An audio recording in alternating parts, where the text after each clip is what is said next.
in your geoprocessing, search for raster calculator. It's the same.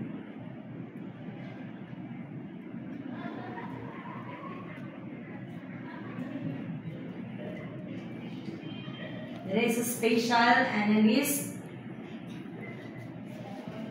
And then, band 4, pwede na ito siya i-rename para hindi mo mag-label. So, butang na ito nga siya si band 4.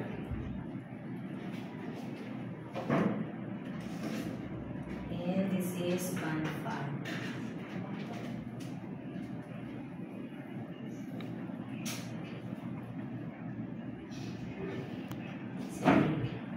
Sa raster balik, so ganito, ang atong formula kay band 5.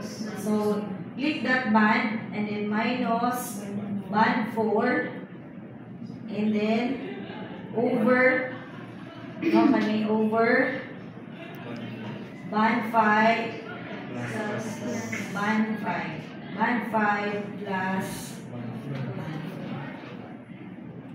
same lesson yung ibuhat last. And then, let us have NDVI.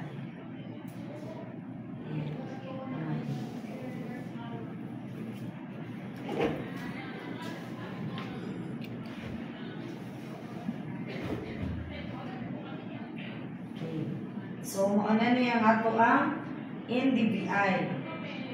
Then, we can extract from our processing the clip, diba? Katong clip na raster or extract by mass.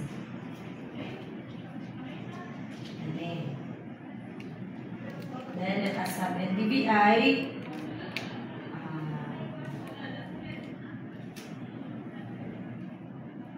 Kumalarang NDVI.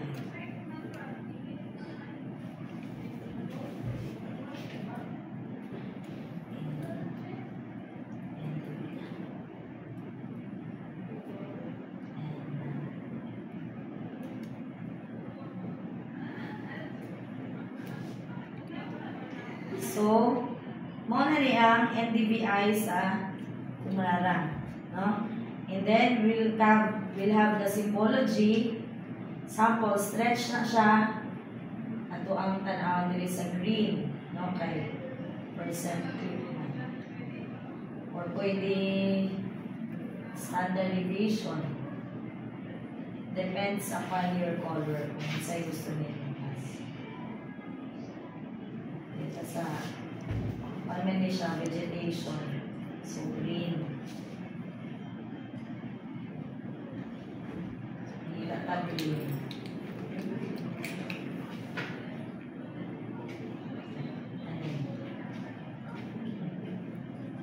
So you can have this one.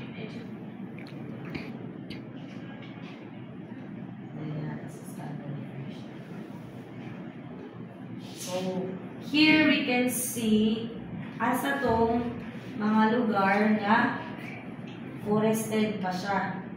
Diba? Kani nga lugar. Kita mo na ito nga. Kani nga lugar diri o. Right? It's a river or masakan. No? So, this is NDVI of 2014 of the municipality of then, balik ninyo ang process sa 2019 o sa 2024. Then, after that, mas maayong class ng inyong layout kay nakaani o. Nakuha ninyo ang gamiton sa layout ninyong class para isa na lang para hindi mo magawa. No? Katong dako, dili katong long bond paper yung mga gamiton. Para 1 for 2014, 1 for 2019, and 1 for 2024. Dayon, North Arrow, or kamong scale bar, all for Dayon. Title. No? And then, legend. No? Kung muna arrange, basta i-ani. Meaning, tulo na rin ka mapa. Ha? Kung nakuon mo yun din nyo, pwede nga ka muna arrange, butahin yung insert map ninyo. Okay? So, naman sa itong rubrics ang kuan. Para nili na bulky kayo ba? Naman sa itong rubrics ang itong creativity. No? Nakuha ninyo? Sige. Dirita sa anyway, parehas naman sila class. Sila tanan. Si NDBI, si ND2. Wala lagi dito ano. Akong editan lang may formula class. Yan wala na akili yung formula. Pero na siya yung formula tanan. No? Like NDBI, NIR minus red plus red. Galing ND2, which is the normalized difference infrared index, no, moisture level, detecting drought and graph water stress. And then we have soil adjusted vegetation, just like this one. So designed to monitor vegetation in areas with minimal plant cover but significant soil influence. Kaning L plus soil adjustment factor commonly 0.5. So pag ato ninyo sa inyong raster calculator, 0.5 ang inyong ibutan diri sa L. Okay? And then, for NDWI, it's the same. No, blue lang siya. NIR minus sphere. Ang sphere kay sphere 1, band 6. No?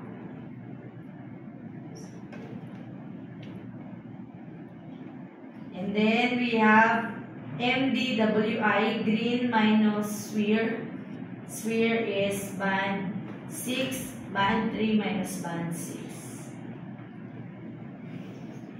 And then, that's it. No? So, due on Friday, or kailan ni ka mapa? 4 times 3, 12 maps. All in all. But, for example, kung gusto mo class na mas detailed ang inyong mapa for 2014, i-follow niyo itong layout nato sa una. It depends upon you kung saan yung gusto. Basta kayo na ay rubrics na ito, ha? 15 points. Okay. So, same with MDWI. Ako lang yung kontrohon balik na ako yung mga ibutang na formula nila. Nasabtan? Yes, ma'am. Okay. Any question? Just like this one, ang next topic na to class kay kung mag-digitize na ta. Sige. So, let's try to digitize. Salud. Ay, sige.